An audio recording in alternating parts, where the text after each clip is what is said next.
तो जय हिंद जयंत, कैसे हो आप?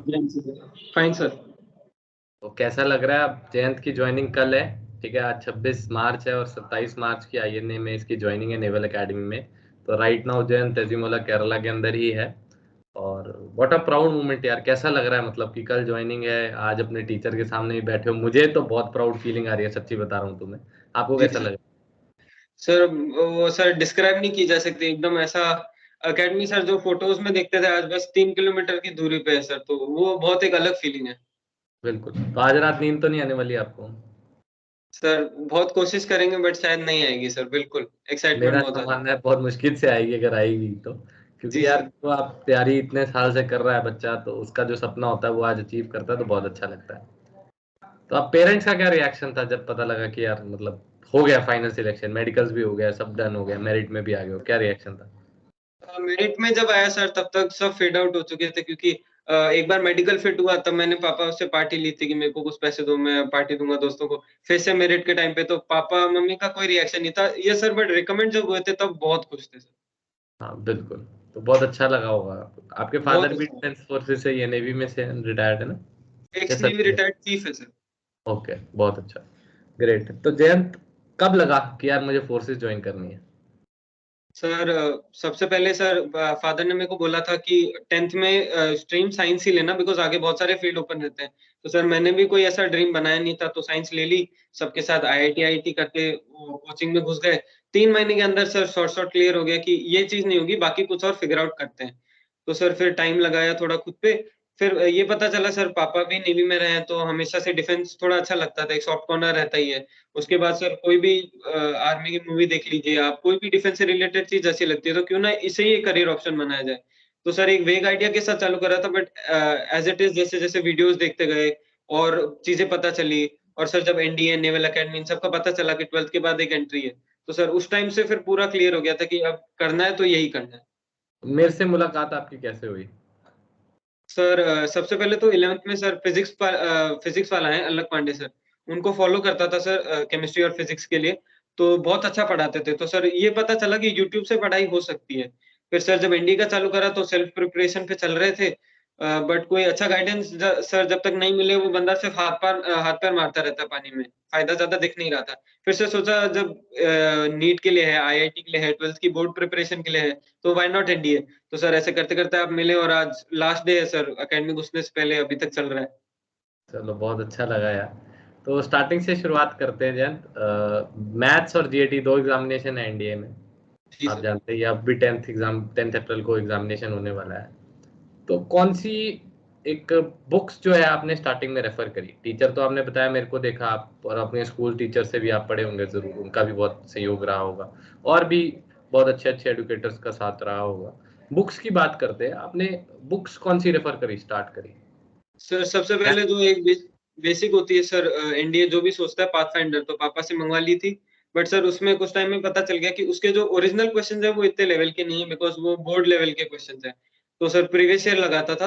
उसके बाद सर आरएस अग्रवाल का पता चला, तो सारे चैप्टर्स तो नहीं कर पाया because of lack of time, but trigonometry, probability, statistics, ये बहुत अच्छे चैप्टर्स थे सर, जो मैंने पता था कि क्वेश्चन अच्छा खासा आएगा इंडिया रिटर्न में। तो इसलिए आरएस अग्रवाल से करी थी सर इन 3-4 टॉपिक्स की। आर से करवा प्रीवियस ईयर, और मेरे जो नोट्स वगैरह हो गए या जो क्वेश्चन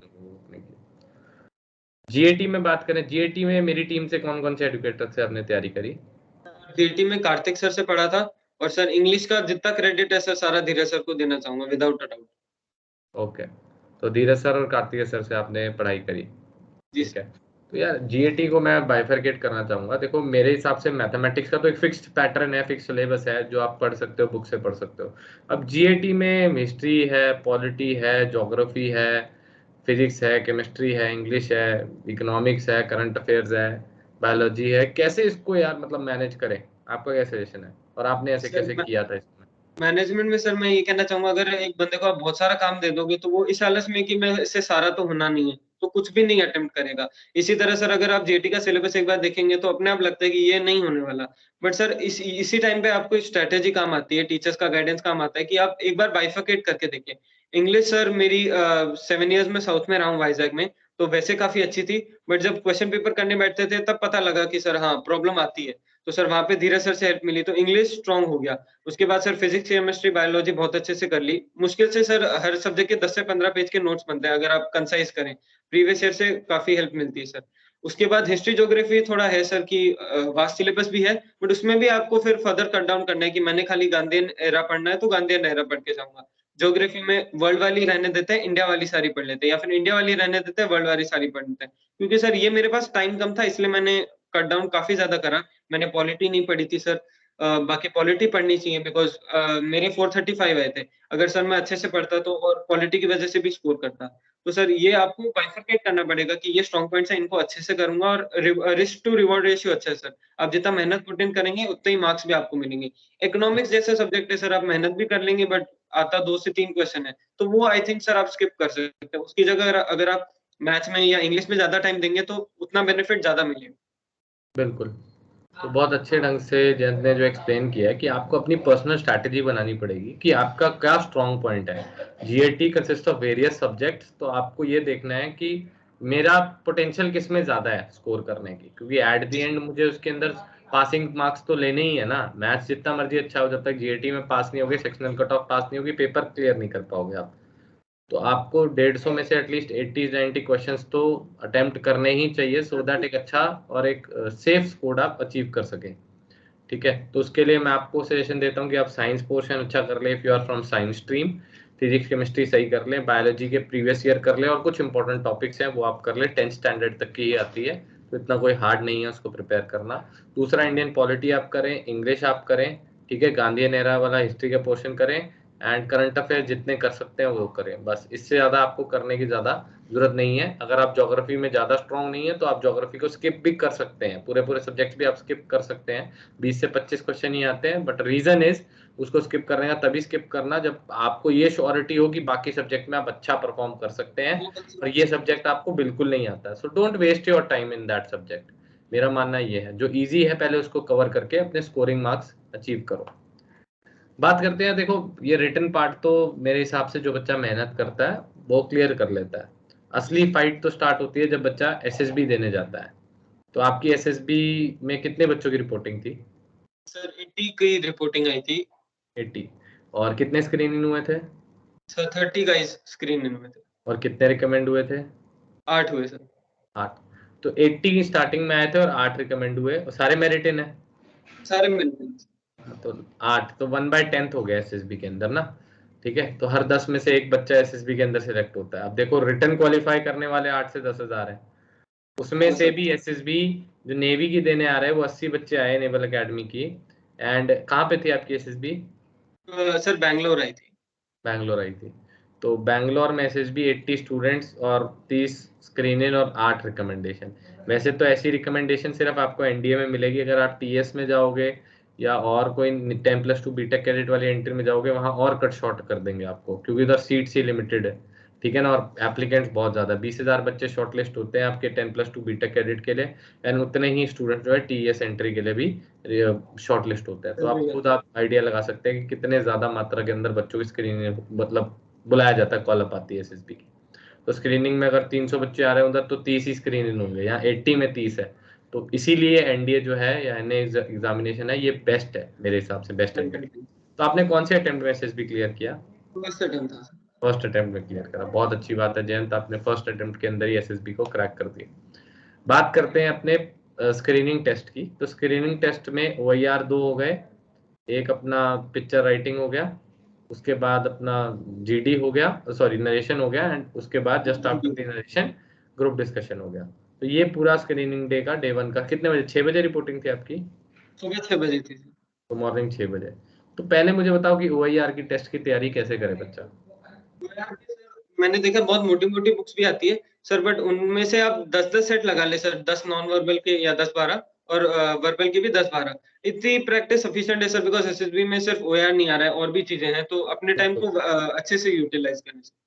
तो OIR मेरे हिसाब से वो वहां पे भी पढ़ाते हैं, एक सेट तो प्रैक्टिस का वहां पे भी कराते हैं आपको एसएसबी के हाँ अंदर। तो इतना कोई टफ नहीं है, जनरल मेंटल एबिलिटी का टेस्ट है। अगर आप एक दो मॉक भी लिखेंगे तो आपको लगता है अगर आप ये कर पाएंगे तो ज्यादा करने की जरूरत नहीं है आपके लिए। अगर वो न्यू रहे तो उसके 5-7-10 सेट आप लगाएं, जिससे आपका कॉन्फिडेंस लेवल बढ़े। OER तो बहुत ईजी है, मतलब सबसे ईजिएस्ट पार्ट एसएसबी में OER टेस्ट ही है। मूविंग अहेड, आते हैं आपके picture perception and discussion test पे, पीपी एंड डीटी टेस्ट पे। Story writing, blur picture perception, अलग अलग सबकी कैसे लिखें और कैसे तैयारी करें। सर पीपीटीटी में सर प्रैक्टिस थोड़ी ज्यादा काम आती है। आप कम से कम 15 स्टोरीज प्रैक्टिस करें, और सर उसमें भी आप अपनी स्टोरी अच्छे से लिखें और नरेशन जरूर प्रैक्टिस करें, क्योंकि सर मेरे को लगता है स्क्रीनिंग में कहीं ना कहीं नरेशन सबसे बड़ा गेम है इन सब चीजों में। बिल्कुल, तो बिल्कुल अच्छा पॉइंट दिया जयंत ने, और I also feel the same कि narration is the only point when you are only speaking. ठीक है, जीडी में तो थोड़ा फिश मार्केट टाइप सिचुएशन बन जाती है, बट नरेशन में तो सिर्फ आप बोल रहे हैं, और नरेशन में आप ही की गेम है। ठीक है ना, आप खुद ही एम्पायर हो और खुद ही आप क्रिकेट मैच खेल रहे हो, वो वाला सिनेरियो होता है, कोई आपको टोक नहीं रहा है वहां पे, तो आप ही को मेरा बोलना है। तो कितनी अच्छी आपकी प्रेजेंटेशन स्किल्स हैं, कितनी अच्छी आपकी कम्युनिकेशन स्किल्स हैं, कि वो 1 मिनट के ड्यूरेशन के अंदर लगभग 50 सेकंड आपको मिलते हैं नरेशन के हाँ लिए। सर। तो उन 50 सेकंड में आप कितना अच्छा अपनी स्टोरी को प्रेजेंट करते हो, कितना अच्छा आई कांटेक्ट बनाते हो, और नरेशन करते हुए सारे ग्रुप को नरेट करनी होती है अपनी story, and not to the assessors. ऐसा तो सर जी सर। एसेसर्स को देखना नहीं है, आपसे मेरी सबको रिक्वेस्ट है, आप ग्रुप मेंबर्स को देखिए और कॉन्फिडेंटली उनकी आंखों में देखकर आप अपनी स्टोरी को नरेट करें। ठीक है, तो ये नरेशन का पार्ट हो गया। नरेशन में अच्छी कम्युनिकेशन स्किल्स हो गई और प्रैक्टिस अच्छी की होगी अगर आपने स्टोरीज में। अच्छा, मेरे को कैसे पता चलेगा कि which story is the correct one? मैं कैसे भांपू, मैंने लिख दी स्टोरी, अब मैं कैसे पहचानूं उसको कि मेरी स्टोरी सही है या गलत है? सर सबसे पहले अपनी पिक्चर जब आप लिख रहे हैं सर, उस टाइम जो बोलते हैं काफी बच्चे ये कोशिश करते हैं कि ओएलक्यू डालने की कोशिश करूं हम्म। मेरी स्टोरी में। ये नहीं हम्म। करना चाहिए सर। आप सबसे अच्छा। पहले आपका ओरिजिनल आइडिया चाहे अच्छा है, मीडियोकर है, चाहे गंदी स्टोरी है, बट आप एक बार उसे लिखें।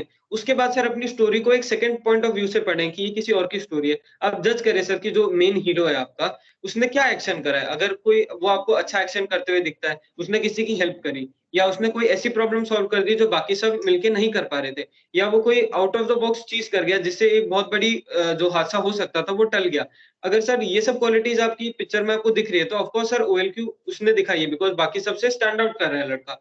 और सर अगर आपको ये सब नहीं दिखता है, तो सर आप और पिक्चर्स देखिए और प्रैक्टिस कीजिए। कहीं न कहीं आप में रिफाइनमेंट आता जाएगा सर प्रैक्टिस के साथ। मतलब practice is the key to success. जी जितना सर, ज्यादा आप बिल्कुल। लिखोगे, लिखते रहो, फाड़ते रहो, फेंकते रहो स्टोरीज, है ना, लिखते रहो, फाड़ते रहो, फेंकते रहो, तो ये एक टेक्निक जो है आप इस्तेमाल कर सकते हैं। और उसको जरूर पढ़े अपनी स्टोरीज को, और चेक करें जो आपने की और मेन हीरो जो आपने बनाया है उसका नेचर कैसा है। क्योंकि OLQ वो जो आप लिख रहे हो ना, वो जो राम श्याम गोपीनाथ जो भी आप लिख रहे हो ना, वो आदमी आप खुद हो स्टोरी के अंदर, वो मेन कैरेक्टर साइकोलॉजिस्ट की नजर में आप खुद हो। तो आप ये देखिए कि वो अच्छा आदमी है या बुरा आदमी है, वो स्टैंड आउट कर रहा है, वो लीडर है या नहीं है, वो आपकी स्टोरी में अपने आप शो होना चाहिए। उसके एक्शन शो करते हैं, आप ये एडजेक्टिव नहीं यूज करें कि he is a very honest person, ये हेल्पिंग वर्ब्स अगर आप यूज करेंगे तो गड़बड़ है। आप उसके एक्शन से शो करिए कि वो ऑनेस्ट मैन है। Moving ahead, group discussion. मानना ऐसा है बच्चों का कि पहले टॉप 3 स्पीकर्स में आ गए तो हमने गेम जीत ली। What do you feel? सबसे पहले ये तो सर थोड़ी-सी गलत थिंकिंग है कि अगर आप पहले 3 में बोल देंगे तो सर आपकी स्ट्रैटेजी ज़रूर अलग-अलग हो सकती है। You can be the first speaker कि जैसे ही जीडी स्टार्ट हुआ मैं सबसे पहले बोलूँगा। ये एक अच्छी स्ट्रैटेजी हो सकती है। सर बट मैंने कई बार देखा है कि सभी ये स्ट्रैटेजी फॉलो करते हैं कि मैं सबसे पहले बोल दूँ। तो सर वहाँ पे मेरी स्ट्रैटेजी ये थी कि सर एक बार सबको बोल लेने दीजिए। जैसे ही सब बोलना चालू करेंगे, सबको रिकॉग्नाइज़ होगा। वो लोग भी तो तैयारी करके आए हैं। उन्हें रिकॉग्नाइज़ होगा कि फिश मार्केट बन गया है। सब अचानक से शांत हो गए। उस टाइम आप अपना सबसे जो बोलते हैं ना एस का कार्ड, सबसे अच्छा पॉइंट कि या तो मेरी स्टोरी अच्छी है, या तो नरेशन के टाइम पे आपको सर बहुत क्लियरली सुनना है कि बाकी सब क्या बोल रहे हैं। अगर आपको किसी और की स्टोरी का कोई पॉइंट अच्छा लगा, उस पॉइंट से शुरुआत कीजिए। एक स्ट्रॉन्ग पॉइंट के साथ जब आप एंटर करेंगे, तो आप देखेंगे सर जब सब शांत हो गए, अब आपके पॉइंट पे सारे ग्रुप का डिस्कशन रिवॉल्व कर रहा है, तो आपका स्टेक ऑफ कोर्स ज़्यादा रहेगा। बिल्कुल, तो ऐसा कुछ नहीं है कि जो आप सोचते हैं कि फर्स्ट 3 स्पीकर्स में आ गए तो हमारा काम हो जाएगा, ऐसा ऐसा नहीं नहीं है है। सर। सिर्फ भेड़-चाल नहीं है कि पहले बोलने के चक्कर में आप कुछ भी बोल रहे हो, वो काम नहीं चलेगा। ठीक है? Assessors are watching you, they are listening you, तो अगर आप सही से परफॉर्म नहीं करेंगे तब आपको स्क्रीनिंग नहीं किया जाएगा। तो जीडी के लिए प्रैक्टिस यार आपने कैसे की थी? कोई ऑनलाइन प्रैक्टिस करते थे या क्या, मतलब कैसे प्रैक्टिस कर सकता है बच्चा सर नॉर्मल? जीडी के लिए सर यहाँ पे आपके दोस्त काम आने चाहिए, और नहीं आए तो सर थोड़ा डांट के भी करे, बट एक बार ग्रुप डिस्कशन करेंगे तो सर आपको पता लगेगा कि एक तो आप घर में बैठ के अपनी स्टोरी नरेट कर लिया और ग्रुप डिस्कशन आप बस एक बार सोच लिया ऐसे ऐसे करूंगा। एक जब 10 लड़के बोलते हैं सर, तो आपको पता चलेगा कि कितना वो मुश्किल अलग होता ही है सबके बीच में बोलना। बिल्कुल। हाँ बिल्कुल, ये बात बात जरूर बोलना चाहूंगा, और ये मैं रिटर्न के लिए भी कहता हूँ कि मॉक टेस्ट की इंपॉर्टेंस भी आप तभी जानोगे जो साथ वाला कॉम्पिटिटर आपके साथ बैठ के दे रहा है पेपर को। ठीक है, तो वो बहुत जरूरी है। और ऐसे ही मॉक टेस्ट से मुझे याद आ रहा है, 3 तारीख को हम लोग दिल्ली के अंदर भी एक फ्री मॉक टेस्ट कंडक्ट करा रहे हैं एट एन अकेडमी स्टोर। तो मैं और मेरी पूरी टीम जा रही है, तो इफ़ यू आर इंटरेस्टेड, मैं जो है डिस्क्रिप्शन के अंदर लिंक भी डाल दूंगा अन अकेडमी स्टोर का। तो वहाँ पे हम लोग फ्री मॉक टेस्ट करा रहे हैं दिल्ली के अंदर, न्यू दिल्ली में पूसा रोड पे ओल्ड राजेंद्र नगर अन अकेडमी ऑफिस है, वहाँ जाके आप मॉक टेस्ट भी दे सकते हैं फ्री ऑफ कॉस्ट। चाहे मेरे से पढ़ते हैं चाहे नहीं पढ़ते, यूट्यूब पे हो, प्लस पे हो, कहीं पे भी हो, आप जाके दे सकते हैं। क्योंकि जयंत ने बहुत अच्छी बात बोली यार कि वैसे घर बैठ के स्टोरी लिखना और खुद सोचना कि हाँ मैं कर लूंगा, और वेयर एज जब 10 लोग बोलेंगे आपके साथ जीडी के अंदर, तो वो सिचुएशन एसएसबी के अंदर ही बहुत डिफरेंट होती है। अगर आप उसको पहले ही फेस कर लोगे तो आपको बेनिफिट मिलेगा कि यार ऐसा होने वाला है, मैं जानता हूँ। तो आपको वो जो एक शॉक लगने वाला फैक्टर है ना, वो नहीं लगेगा। और कई लोग उसके अंदर फंस जाते हैं, और दैट इज वाई बहुत कम स्क्रीनिंग होती है। आगे बात करते हैं यार, स्क्रीनिंग हो गए आप, चलो साइकोलॉजी टेस्ट सबसे पहला, थीमेटिक एप्रिसिएशन टेस्ट, और 12 स्लाइड्स, कैसे लिखे स्टोरी। सर इसमें भी सर मेन रोल आपकी प्रैक्टिस का रहता है, पिक्चर क्लियर रहती है। तो सर मेरा ये सबको एडवाइस होगा कि एक पिक्चर को देख के एक स्टोरी ना बनाए, एटलीस्ट 2 बनाएं, ताकि आपका जो सिनेरियो है सर वो थोड़ा-सा चेंज हो। अगर आपको एक बंदा पिक्चर में गन के साथ दिखता है, आप सिर्फ आर्मी वाली स्टोरी ना बनाएं, आपका थोड़ा ब्रॉड व्यू हो। आप उससे कोई सिक्योरिटी गार्ड बना सकते हैं, कहीं और जगह का। तो सर जो बाकी सारे लड़के अब गन और आदमी को देख के आर्मी की लिखेंगे, आपकी थोड़ी डिफरेंट होगी और हो सकता है वो स्टैंड आउट करे। तो सर एक तो आप एक पिक्चर से लेके 2-2 आइडियाज़ या 3-3 आइडियाज़ अगर आप कर सकें तो बनाएँ। सेकंड सर आप टाइम फ्रेम में लिखने की पूरी प्रैक्टिस करें, बिकॉज़ वहाँ पे सर स्टोरीज़ छूटती हैं और सर लास्ट की 2-3 लाइनें अगर आप छोड़ देते हैं, तो बहुत एब्रप्ट एंडिंग मिलती है सर स्टोरी को। वहाँ पे आपके पॉइंट्स ऑफ कोर्स लूज़ हो सकते हैं। तो सर इसमें भी आपको टाइम फ्रेम के अंदर प्रैक्टिस करनी है। प्रैक्टिस और 2 स्टोरीज। फिर आगे बढ़ते हैं WAT पे, वर्ड एसोसिएशन टेस्ट। ये तो मसला है, 15 सेकंड एक वर्ड आ रहा है, मतलब समझ में ही नहीं आएगा क्या करूं, मीनिंग भी सोचना है, सेंटेंस भी लिखना है, क्या करें। इसमें तो सर यूट्यूब पे काफ़ी चैनल्स के ऊपर सर आपने भी 2-4 वीडियोज़ डाल रखी हैं। बाकी चैनल्स पे भी सर टाइम फ्रेम के अंदर सेट दिए हुए हैं। तो सर उनमें भी आपको प्रैक्टिस करनी है, बिकॉज़ 15 सेकंड में सर आप यहाँ पे बैठ के आप हो सकता है कि बहुत अच्छे-अच्छे सेंटेंसेस लिख रहे हैं। वहाँ पे सर मैं आपको गारंटी दे रहा हूँ 60 वर्ड्स आएँगे। उनमें से सर 5 से 10 हमेशा ऐसे सेंटेंस आप लिख दोगे, ना चाहते हुए भी। तो सर आपको खुद को पढ़ के शर्म आ जाएगी कि ये क्या सेंटेंस लिखा मैंने। बट बिल्कुल। सर इसमें आपको फिर वही है, जब आप बहुत ज़्यादा वर्ड्स करके जाएँगे, हो सकता है कई वर्ड्स आपको रिपिटेटिव दिख जाए एसएसबी में, तो वहाँ कहीं न कहीं आप थोड़ा अच्छा लिख पाएँगे। तो सर 60 में से एटलीस्ट 45 टू 50 सेंटेंसेस आप अच्छे बनाने की कोशिश करें। 5 टू 10 ऊपर-नीचे होता है तो इट्स नो प्रॉब्लम। मतलब 5 से 10 सेंटेंसेस आप ऊपर नीचे कर सकते हैं, बाकी सेंटेंसेस जो हैं आप प्रैक्टिस करें, यूट्यूब चैनल से करें। आप जो है मैंने भी वीडियोस डाल रखी हैं, रिमेंबर 3 to 4 इयर्स पहले मैंने भी एसएसबी के ऊपर बहुत सारे ट्यूटोरियल्स बनाए, जिसमें प्रैक्टिस सेट डाले हुए हैं, इवन पीपीडीटी के भी डाल रखे हैं मैंने, टीएटी के भी डाल रखे हैं। तो जयंत ने मुझे याद दिलाया, तो आप एक बार यूट्यूब चैनल पे मेरे भी देख सकते हैं, वो फ्री ऑफ कॉस्ट है, आप प्रैक्टिस करें, इंटरनेट का फायदा उठाएं। ठीक है, तो आगे बात करते हैं यार, सेल्फ डिस्क्रिप्शन एक बड़ा मसला, उसको कैसे तैयारी करें। सर सबसे पहले तो किसी भी रिकमेंडेड कैंडिडेट की कॉपी ना करें, अपना हाँ, ये सेल्फ बच्चे डिस्क्रिप्शन। करते हैं, बिल्कुल बिल्कुल करते सर हैं। क्योंकि मैंने भी एक बार खुद की सेल्फ डिस्क्रिप्शन लिख के देखी और फिर एक रिकमेंडेड कैंडिडेट की यूट्यूब पे या गूगल से निकाल के देखी थी सर, ज़मीन आसमान का फ़र्क दिखता है। तो सर हर पर्सन अलग होता है, आप अपनी सेल्फ डिस्क्रिप्शन खुद लिखें। और सर इसमें एक बहुत अच्छी ट्रिक ये रहती है कि आप पहले से सोच लें कि मेरे जैसे 3 कॉलम्स हैं सर, पेरेंट्स, फ्रेंड्स और टीचर्स। अब सर सबकी एक्सपेक्टेशन आपसे अलग रहती है। आपके पेरेंट्स आपको इस बेसिस पे लाइक या डिसलाइक नहीं करेंगे कि ये मेरे साथ मस्ती कितनी कर रहा है। ये फ्रेंड्स का ज़ोन है कि आप उनके साथ बाहर कितना घूम रहे हैं, आप उनकी प्रॉब्लम में कितनी मदद कर रहे हैं। फैमिली आपको इस बेसिस पे जज करेगी आप सबकी रिस्पेक्ट कितनी करते हैं, आप सबको टाइम कितना दे पा रहे हैं अपनी स्टडीज़ और बाहर दोस्तों के होते हुए भी। टीचर का सर आपसे बिल्कुल अलग एक्सपेक्टेशन रहेगा, आप क्लास में कितने डिसिप्लिन हैं, आप ऑल-राउंडर बनने की कोशिश कर रहे हैं या नहीं, कि आप स्पोर्ट्स में भी पार्टिसिपेट कर रहे हैं। It is not necessary to win, but आप पार्टिसिपेट कर रहे हैं या नहीं, आप स्टडीज़ में भी एडिक्वेट टाइम दे रहे हैं या नहीं। तो सर आप पहले बाइफरकेट कर लें और फिर उस बेसिस पे अपना सेल्फ डिस्क्रिप्शन लिखें कि टीचर मेरे से ऑल राउंडिंग पे जज करेगी मुझे। तो आप लिखें कि मेरे टीचर मुझे ऑलराउंडर मानती है, या फिर she would advise me to participate more in sports. ऐसे तो सर आप बाइफरकेट करके एक-एक टॉपिक पकड़ के आप ये देखें कि कौन-सा बंदा मुझे किस चीज़ पे जज करेगा। बिल्कुल। तो सेल्फ डिस्क्रिप्शन का मैं एक बार ओवरव्यू दे दूँ क्विकली आपको। उसमें what do you feel about yourself? What do your parents think about you? What do your friends think about you? What do your teachers और if you are working your colleagues think about you? और positive और negative points या aim in life. तो ये चीज़ें आपको लिखनी होती है। 5 सवालों के आंसर दिए होते हैं। सवाल पहले ही प्रिंटेड होते हैं और उसके आंसर आपको देने होते हैं। तो इसका बेटर और एप्रोप्रिएट वे क्या है, आप उन्हीं लोगों से पूछें पहली, और पहली डिज़ाइन करके रखें। रट्टा मत मारिए, बट एक फॉर्मेट ज़रूर याद हो आपको कि यार ये ट्रेड्स जो है मुझे लिखने हैं। अच्छा यार, व्हाट डू यू फील? उसके अंदर सिर्फ पॉजिटिव पॉइंट्स लिखने हैं या नेगेटिव पॉइंट्स भी लिख सकते हैं? सर सेल्फ डिस्क्रिप्शन में तो आप पॉजिटिव पॉइंट्स लिखें 3 से 4 अगर हो तो, और एक नेगेटिव पॉइंट ज़रूर डालें। सर जैसे मैंने अपने टीचर्स वाले में लिखा था कि my teachers would like me to invest more time in sports because मैं स्पोर्ट्स में बहुत कम टाइम दे रहा था। Sir okay. फ्रेंड्स में मैंने ये लिखा था कि friends would like me to have a good sense of humour. ये इस सेंस में कि मेरे सर कई जोक्स उन्हें बहुत फ्लैट लगते थे। तो इस सेंस में तो सर आप ऐसा भी नहीं कोई बहुत ही ग्रेव चीज़ लिखें जो आपकी बड़ी प्रॉब्लम हो, छोटी-मोटी जो आपके टीचर्स, आपके फ्रेंड्स आपको इम्प्रूव करना चाहें। जैसे फ्रेंड्स ने कहा भाई सेंस ऑफ ह्यूमर थोड़ा अच्छा लगा, टीचर्स आ रहे हैं थोड़ा स्पोर्ट्स में, तो नेगेटिव भी एक एट लीस्ट लिखें, नहीं तो सर क्योंकि कोई परफेक्ट नहीं होता। साइकोलॉजिस्ट फिर ये समझेगा ये अच्छा ही अच्छा लिख रहा है अपने बारे में। बिल्कुल। तो साइकोलॉजी खत्म, moving ahead to the interview part. कितने टाइम चला होगा आपका इंटरव्यू? सर मेरा 40 टू 45 मिनट्स रहा था और सर। कौन से दिन में था, कुछ याद है? सर मेरा साइकोलॉजी वाले ही दिन था, तो जैसे अच्छा, आज स्क्रीन इन हुए सेकंड डे, अगले ही दिन सेकंड डे ही इंटरव्यू हो गया आपका। सेकंड डे ही था। सेकंड डे बहुत कम लोगों का होता है वैसे, थर्ड डे मोस्टली होता है। बहुत अच्छी जी, बात है जी। सेकंड डे हो गया तो। और एकदम से कॉल बुलाते हैं वो लोग। तो इंटरव्यू में मतलब कैसा रहा पहले तो इंटरव्यू, ये बताओ मुझे? सर नॉर्मल या बहुत बढ़िया? सर इंटरव्यू में जाने से पहले तो सर एक वो एब्रप्टनेस थी कि पहले हमें लाके बुला दिया था, हम आधे घंटे वेट करते रहे।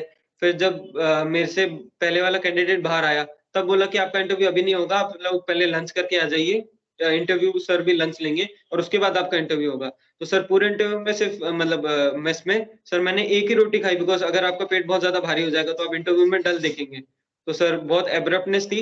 लेकिन सर इंटरव्यू देने के बाद जब मैं बाहर आया सर एक सेंस ऑफ सैटिस्फैक्शन था कि ये बहुत अच्छा हुआ, मोर देन एक्सपेक्टेशन अच्छा हुआ। अच्छा, तो इंटरव्यूअर ने आपसे कोई करंट अफेयर से या जनरल अवेयरनेस से रिलेटेड क्वेश्चन पूछे? सर शुरू में बहुत आसान क्वेश्चंस पूछ रहे थे जो डे टू डे लाइफ से रिलेटेड होता है। लेकिन सर बीच में बहुत ज़्यादा वो अलग ही ज़ोन में चले गए। जैसे उन्होंने मेरे से पूछा कि इनऑर्गेनिक और ऑर्गेनिक केमिस्ट्री में फ़र्क क्या होता है? मेरे को ये बताओ। उसके बाद टेल मी कि हम ये क्यों पढ़ रहे हैं? अगर कल से मान लो हम बैन कर देंगे इनऑर्गेनिक, ऑर्गेनिक कोई नहीं पढ़ेगा। दुनिया में क्या रिपरकशंस आएँगे इस चीज़ के? फिर सर वो पूछने लगे कि टैडपोल्स की बारिश होती है अगर आपने सुना हो तो कहाँ होती है? क्यों होती है? फिर ऑरोरा बोरेलिस लाइट है वो क्यों टेडपोल दिखती है? मतलब कहाँ दिखती है? फ्रॉग्स के बच्चे? हाँ सर, डेडपूल फ्रॉग के बच्चे, इनकी बारिश होती है सर, तो क्यों होती है, कहाँ होती है? ऐसे बहुत एब्रप्ट क्वेश्चन्स पूछने लग गए थे। ओके। तो ये तो मतलब पूछते हैं, और मुझे ऐसा लगता है यार जयंत, इसके अंदर even if you don't know the answer ना, से इट कॉन्फिडेंटली। Ji sir. आपने कैसे किया? सर मैंने फर्स्ट ऑफ ऑल क्लासमेट की बुक के पीछे जो फैक्ट्स आते हैं सर, उसको एक छोटा-सा थैंक यू कहना चाहूँगा। ये सारी चीज़ें उसमें रहती थी, तो सर थोड़ा बहुत बताया। बट जैसे उन्होंने मेरे से ये पूछा था कि इनऑर्गेनिक, ऑर्गेनिक वाला ये सब पढ़ा हुआ था तो आ गया। बट ऑरोरा बोरेलिस क्यों आती है? अब ये मेरे को नहीं पता था। उसमें सर आप परफेक्ट कोई भी नहीं हो सकता। यू कैन ईज़िली से sir I don't know but I can tell you later. और ये आप कॉन्फिडेंटली कहें, इसमें आपको ये घबराने की ज़रूरत नहीं है। और दूसरा सर झूठ तो बिल्कुल ना बोलें क्योंकि जो सामने पूछ रहा है ही नोज़ द थिंग कि भाई क्यों होता है। आप अपने मन से कोई भी आइडिया बना देंगे कि सर ये चार्जेस नहीं गलत है। होते, कुछ और होता होगा। ये सब नहीं करना है। नहीं आता तो नहीं आता। अच्छा, इंटरव्यूअर एक और काम करता है, वो कुछ ना कुछ स्क्रिबल कर रहा होता है अपने पैड पे साथ-साथ लिखते हुए। जी, तो वो क्या लिख रहा होता है? What do you know? मतलब आपको लगता है कि इसके रिगार्डिंग कुछ इन्फॉर्मेशन आपको कि क्या लिखता है वो? मेरे को तो लगता है सर कई बार वो डराने के लिए भी लिखता है बिकॉज़ जब भी मैं कह रहा था कि आई डोंट नो द आंसर, ऐसा 2-3 बार हुआ था सर मेरे इंटरव्यू में जब जैसे वो रैपिड फायर क्वेश्चन्स फेंकते हैं, तो सर लास्ट के शायद सेकंड या थर्ड रैपिड फायर में मैं लास्ट के 2 क्वेश्चन्स आंसर करना भूल गया था। तो मैंने उनसे पूछा था कि sir can you please repeat the question? तो उन्होंने मुझे कहा कि gentleman take your time and think about the question. तो फिर वो कुछ लिखने लग गए। तो सर मेरे को हर बार ऐसा वो फ़ील करा देते कि तेरे हर नेगेटिव पॉइंट को मैं नोट कर रहा हूँ ताकि मैं प्रेशर में आऊँ। और सर वो कहीं न कहीं काम भी कर रहा था बिकॉज़ थोड़ा डर लग रहा था। वो चेहरे पे नहीं मुझे दिखने ऐसा लग दिया रहा वो है अलग बात है। पर्सनली, मुझे ऐसा लग रहा है पर्सनली कि वो कुछ नहीं लिखते हैं उसके ऊपर, सिर्फ बच्चे हाँ, को डराने के लिए। मेरा ऐसा मानना है। जी ठीक सर। है? और वो कुछ नहीं लिखते हैं, वो सिर्फ आपको डराने के लिए करते हैं कि नेगेटिव, तो आपने नर्वस नहीं होना है।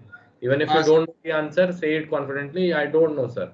कोई negative point positive point perfect कोई नहीं होता, ठीक है। तो वो सिर्फ कॉन्फिडेंस लेवल चेक करने के लिए चीजें की जाती है।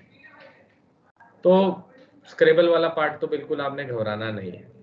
कहीं एक ऐसा सवाल इंटरव्यू में आपसे जो पूछा हो जहां आपको लगा हो कि यार यहाँ मेरी पर्सनल लाइफ से मैं रिलेट नहीं कर पा रहा हूँ, या आंसर नहीं है मेरे पास कुछ, कोई ऐसा? सर सर इस सिचुएशन में मेरे से ऐसा कुछ भी क्वेश्चन नहीं पूछा था, बिकॉज मेरा most part of the interview मेरी पर्सनल लाइफ के ऊपर रिवॉल्व करता रहा कि मैं आगे मेरे लाइफ में क्या एम्बिशंस है, उसके लिए मेरी क्या प्रिपरेशन रही है। और मोस्ट ऑफ द पार्ट मैंने फैमिली के प्रति मेरा जो लगाव है या जो मैंने फैमिली की हेल्प्स करी है वो किस वे में करी है, मेरी फैमिली पे रिवॉल्व करता रहा था मोस्टली, तो तो ये नेवी पार्ट से नहीं था। रिलेटेड पूछे आपसे क्वेश्चन, हाँ बिकॉज आपके फादर भी नेवी में थे, तो कौन जी सी यूनिट में थे, ये सब चीजें उनसे पूछे।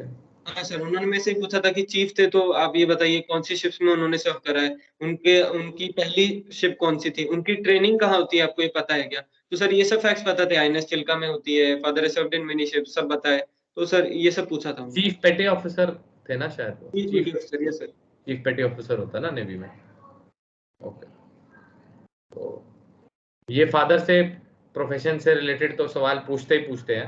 वो जी किसी सर। जरूरी नहीं है कि अगर आपके फादर फोर्सेज में है तो ये आपसे सवाल पूछेंगे। अगर आपके फादर सिविलियन भी है, कहीं आईटी कंपनी में भी जॉब करते हैं, कहीं और भी जॉब करते हैं, अगर आपके फादर फार्मर भी हैं, दिस इज फॉर श्योर कि आपसे जो है आपके फादर की ऑक्यूपेशन से रिलेटेड आपको ये सवाल पूछा ही जाएगा। ये तो आप तय है, गारंटेड। आगे बढ़ते हैं यार, इंटरव्यू पार्ट हो गया। जीटीओ की बात करता हूं मैं क्विकली। जीटीओ की तैयारी ऑनलाइन कैसे करे बच्चा, मतलब, या आप कैसे सजेशन देना चाहते हो कि बच्चे तू ये कर ले, अगर जो नहीं अफोर्ड कर पा रहा है दोस्त, तो तू ऐसे तैयारी कर ले, आपका क्या सर मानना है? Sir first choice of course would be, अगर फ्रेशर है फर्स्ट कंडीशन, एंड सेकंड वो अफोर्ड कर सकता है तो एक बार सर कोचिंग अच्छी रहती है, बिकॉज आप जीटीओ टास्क जब तक वो रस्सी बल्ली ग्राउंड पे फट्टा उतर के खुद नहीं देखोगे नहीं, करेंगे समझ नहीं आएगा। Sir, correct. आपको फर्स्ट ऑफ कोर्स एसएसबी में पहली बार वो धक्का लगेगा, जबकि कोचिंग में वो पहला धक्का लग चुका होगा, तो एसएसबी में आप थोड़े यूज्ड टू होंगे। और सर अगर आप नहीं अफोर्ड कर सकते, सर डे टू डे वाली चीजों में आप कोशिश कीजिए कि मैं आसपास के इंस्ट्रूमेंट्स के साथ मैं किस तरीके से कुछ ऐसा बना सकता हूँ जिससे कोई टास्क अकम्प्लिश हो सके।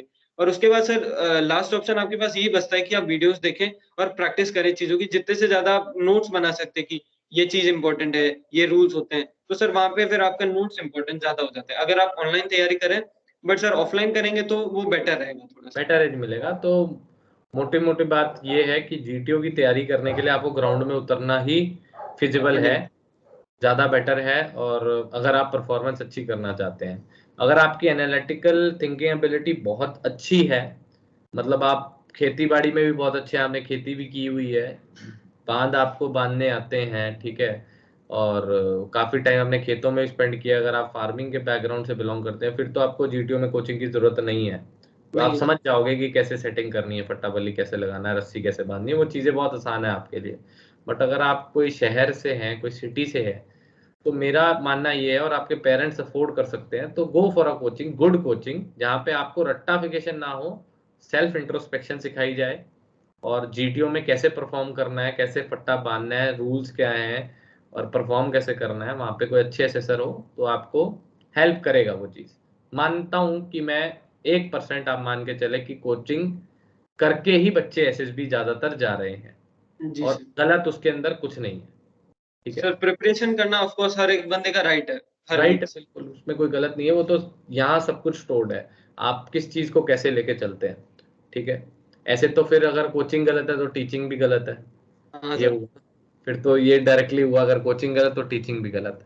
हाँ, अगर आप अफोर्ड नहीं कर पाते हैं, कंपलसरी तो कहीं भी नहीं है, अफोर्ड नहीं कर सकते, तो यूट्यूब एक माध्यम है जिसके थ्रू आप बहुत सारी वीडियो जीटीओ की है जहाँ पे फट्टा बल्ली आप सीख सकते हो, बट उसको अप्लाई करना ग्राउंड पे ही आएगा। बात करते हैं आपकी कॉन्फ्रेंस की। यार कॉन्फ्रेंस में मैं बहुत ज्यादा इंटरेस्टेड हूँ। कितना टाइम आपको वेट कराया गया कॉन्फ्रेंस के बाद? सर कॉन्फ्रेंस से बाहर मेरे को खाली 10 से 12 मिनट था सर, एंड कॉन्फ्रेंस चली थी अराउंड 5 से 7 मिनट। 5 से 7 मिनट, इतनी देर चली? तो क्या क्या आपसे कॉन्फ्रेंस में पूछा गया? सर कॉन्फ्रेंस में फर्स्ट तो बेसिक जो क्वेश्चन होते हैं कि आपको स्टे अच्छा लगा, आपने फ्रेंड्स बनाए, खाना कैसा था, खाने में हम्म। बेस्ट आइटम कौन सा लगा, ये 4-5 सवाल। उसके बाद सर उन्होंने मेरे को ये बोला कि if I give you a time machine, आपको 10 दिन पहले भेज देता हूँ, what would you like to improve knowing कि आपने एसएसबी दे दी है। तो सर मैंने उन्हें ये कहा था कि मैं अपनी अलर्टनेस थोड़ी सी इंप्रूव करना चाहूंगा, क्योंकि जीटीओ में 2 जगह ऐसा हो गया था कि अलर्टनेस पे मेरे क्वेश्चन आ सकता था। एक तो इंडिविजुअल ऑब्स्टिकल्स में सर जैसे आप जानते हैं रिपीट कर सकते हैं, तो सर मैंने 14 ऑब्स्टिकल कर दिए थे, 10 करे, 4 रिपीट कर दिए। बट सर उनमें से 2 ही लीगल थे, क्योंकि एक बार बेल बज गई थी, मेरे को पता ही नहीं चला, पिछला कैंडिडेट चालू हो गया, but I was still doing the obstacles. तो वहां कहीं ना कहीं अलर्टनेस पे क्वेश्चन आता है सर। तो एक 2.5 मिनट पे बेल विसल बजाता है जीटीओ, और दूसरा 3 मिनट पे बजाता है 2 विसल। 2 विसल बज गई मतलब डन हो गया। ठीक है, तो अलर्टनेस पे सवाल ये पूछा गया। ठीक है, और 5 से 7 मिनट आपकी कॉन्फ्रेंस चली, 10 से 12 मिनट आपको वेट किया। ये तो डायरेक्टली सिंबल है। 10-12 मिनट अगर आपको कॉन्फ्रेंस हॉल के बाद बिठा रहे हैं ना, तो मत समझ के चलो डिस्कशन चल रहा है और आप रिकमेंडेड हो। नहीं तो डिस्कशन में ही नहीं लेते वो। 10-12 मिनट उसी बच्चे का वेट कराते हैं जिसपे डिस्कशन करते हैं।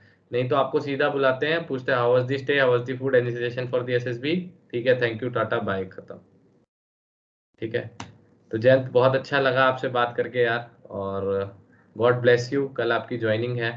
ठीक है, एंड आई होप आप बहुत नाम कमाएं नेवी में, और देश का भी नाम करें, अपने पेरेंट्स का नाम करें, अपने टीचर्स का नाम करें। और बहुत अच्छा लगा मुझे बात करके, और all the very very best for tomorrow. ठीक है, और बाकी सब बच्चों का प्यार आपके साथ तो है ही है, सारे आपके फ्रेंड्स हैं जो आपको देखेंगे। ठीक है, ठीक है जयंत, तो मुलाकात करेंगे फिर कभी आपसे जरूर। ठीक है, बिल्कुल। Okay thank you so Jayant, much. Thank you, जय हिंद। जय हिंद।